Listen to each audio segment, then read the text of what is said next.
مجھے اس چیز کا جواب دیں، وسیلہ بناتے کیوں ہیں؟ دیکھیں وسیلہ بناتے کیوں ہیں، اب میرا آپ سے ایک سوال ہے، وسیلہ بنانے میں حرج کیا ہے؟ کہ ہم خود مانگتے ہیں اللہ تعالیٰ سے، جب ہم مانگتے ہیں اللہ تعالیٰ سے تو پھر ہمیں وسیلے ڈھونڈنے کی کیا ضرورت ہے؟ آپ ایمانداری سے بتائیے، اللہ تعالیٰ حق قبول کرنے والا بنا، آپ ایمانداری سے بتائیں شفا دینے والا کون ہے؟ اللہ تعالیٰ۔ اللہ تعالیٰ۔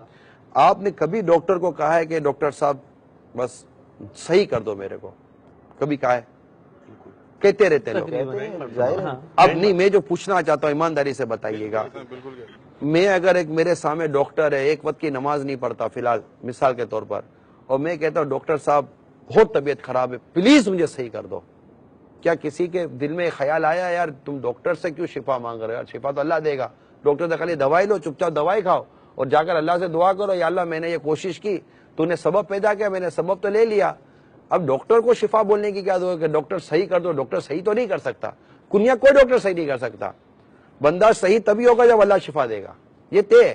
ڈاکٹر دوائی دیتا ہے، بندہ صحیح نہیں ہوتا ہے یا نہیں ہے؟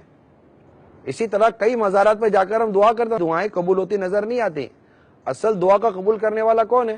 اللہ۔ جس طرح ایک ڈاکٹر سے ہم شفا کی بات کرتے ہیں تو شیطان وہ وسوسہ نہیں لاتا ہمارے دلوں میں، کیونکہ ہم جانتے ہیں کہ ہم جس ڈاکٹر کو کہہ رہے ہیں وہ ڈاکٹر شفا دینے والا نہیں ہے، یہ ایک سبب ہے، ہم اس کو کہتے ہیں ڈاکٹر صاحب ایسی دوا دے دو جس سے میرے کو صحیح ہو جائے، تو اللہ کے ولی کی بارگاہ میں یہ کہتے ہیں اللہ کے ولی کو کوئی ایسی دعا کر دو کہ اللہ تعالیٰ مجھے اس مشکل سے نجات دے دے۔ وسیلہ اسی شے کا نام ہے کہ بندہ اللہ کے اس نیک بندے کے ذریعے اللہ تعالیٰ کا قرب پاتا ہے۔ وسیلہ کیوں پیش کرتے ہیں، اس کا فائدہ کیا ہے؟ کیا اللہ تعالیٰ سے دعا مانگنی ہو تو بغیر وسیلے کے نہیں مانگی جا سکتی؟ جب وسیلے کے بغیر بھی دعا مانگی جا سکتی ہے تو پھر وسیلہ پیش کرنے کی کیا ضرورت ہے؟ اس سوال کا بڑا سمپل سا جواب یہ ہے کہ دین وہ نہیں جو ہم سوچتے ہیں اور جو ہم سمجھتے ہیں، دین وہ ہے جو اللہ کے محبوب صلی اللہ تعالیٰ علیہ وآلہ وسلم نے ہمیں عطا فرمایا، دین وہ ہے جو اللہ کے نبی صلی اللہ علیہ وآلہ وسلم کے ذریعے صحابہ کرام تک پہنچا اور جو انہوں نے دین کو سمجھا۔ اب انہوں نے دین کو سمجھ کر اور نبی پاک علیہ الصلوۃ والسلام نے جو دین پہ پہنچایا اس میں جو چیز موجود ہے ہم نے اسے تسلیم کرنا ہے۔ کیا فائدہ ہے، کیوں ہے، کس لیے ہے، کیوں نہیں ہے، یہ سب سوال بعد میں ہیں۔ اگر ایک بات نبی پاک صلی اللہ علیہ وآلہ وسلم کے عمل مبارک سے ثابت ہے، آپ کے عمل مبارک سے ثابت ہے، اس پر ہم اپنی عقل کے گھوڑے نہیں دوڑا سکتے کہ بھی کیا فائدہ، اس کے بغیر کیوں نہیں ہو سکتا۔ اب بات یہ ہے کہ وسیلے کا طریقہ نبی پاک صلی اللہ علیہ وآلہ وسلم نے خود سکھایا، صحابہ کرام کی زندگی کا معمول تھا کہ اللہ کی بارگاہ میں دعا میں وسیلہ پیش کرتے تھے۔ اب نبی پاک علیہ الصلوۃ والسلام نے سکھایا وسیلہ، اور صحابہ کرام کی زندگی کا معمول تھا دعا کے اندر وسیلہ پیش کرتے تھے۔ اب بتائیے کہ کیا اس کے بعد یہ سوال ہو سکتا ہے کہ بھی کیوں؟ بھئی کیوں کا جواب تو تب ہو کہ جب کوئی بات دین میں ثابت نہ ہو اور اس کے بارے میں سوال کیا جائے کہاں سے ثابت ہے، کیسے ہے، کیوں ہے، کب ہے، کیا فائدہ ہے۔ لیکن جو طریقہ اللہ کے نبی صلی اللہ علیہ وآلہ وسلم نے بیان فرما دیا، جو آپ نے طریقہ سکھا دیا، اس کے اوپر اعتراض کرنا اور اسے تسلیم نہ کرنا یہ مسلمان کا کام نہیں۔ اب نبی پاک علیہ الصلوۃ والسلام نے کہاں سکھایا؟ وہ جو میں نے اوپر حدیث مبارک عرض کی تھی، ترمذی، ابن ماجہ، سنن نسائی، مستدرک حاکم اور طبرانی کے حوالے سے جو حدیث ذکر کی تھی، جس میں نبی پاک صلی اللہ علیہ وآلہ وسلم نے خود نابینا صحابی کو سکھایا تھا کہ جنہوں نے عرض کیا کہ یا رسول اللہ میرے لیے دعا فرمائے، اللہ تعالیٰ مجھے عافیت عطا فرما دی، یعنی مجھے آنکھوں کا نور عطا فرما دے۔ تو سرکار علیہ الصلوۃ والسلام نے فرمایا کہ چاہو تو صبر کرو جنت ملے گی، اور چاہو تو میں دعا کر دیتا ہوں، عرض کی حضور دعا ہی فرما دے۔ تو نبی پاک علیہ الصلوۃ والسلام نے فرمایا کہ جاؤ وضو کرو اور اچھا وضو کرو اور پھر یہ دعا مانگو، اور وہ دعا کیا تھی؟ اللہم انی اسألک واتوجہ الیک بنبیک محمد النبی الرحمہ، یا محمد انی توجہت بک الی ربی فی حاجتی ہذہ لتقضی لی اللہم فاشفع فی۔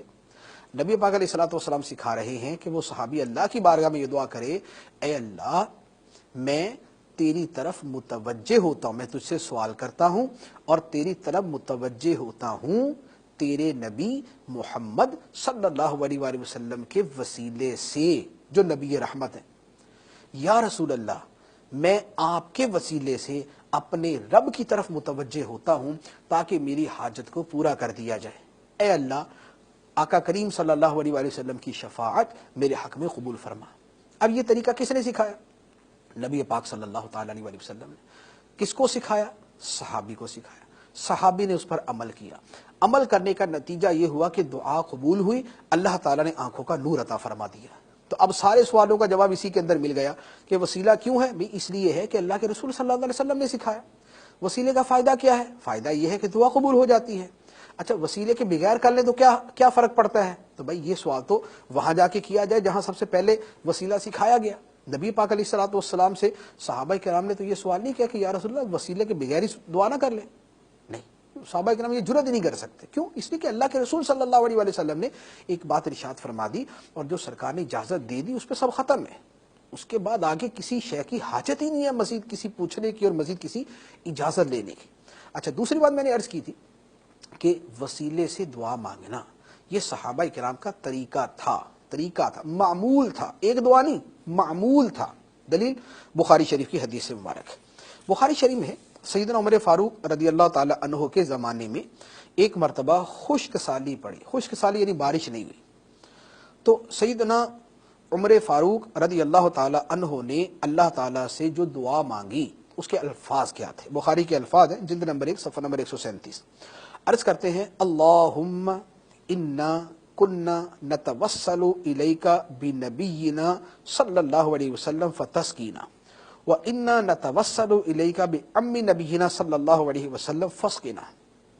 ترجمہ، اب ترجمے کے الفاظ پہ غور کیجیے گا۔ اے اللہ، ہم تیری بارگاہ میں اپنے نبی کا وسیلہ پیش کیا کرتے تھے۔ اے اللہ، ہم تیری بارگاہ میں اپنے نبی کا وسیلہ پیش کیا کرتے تھے۔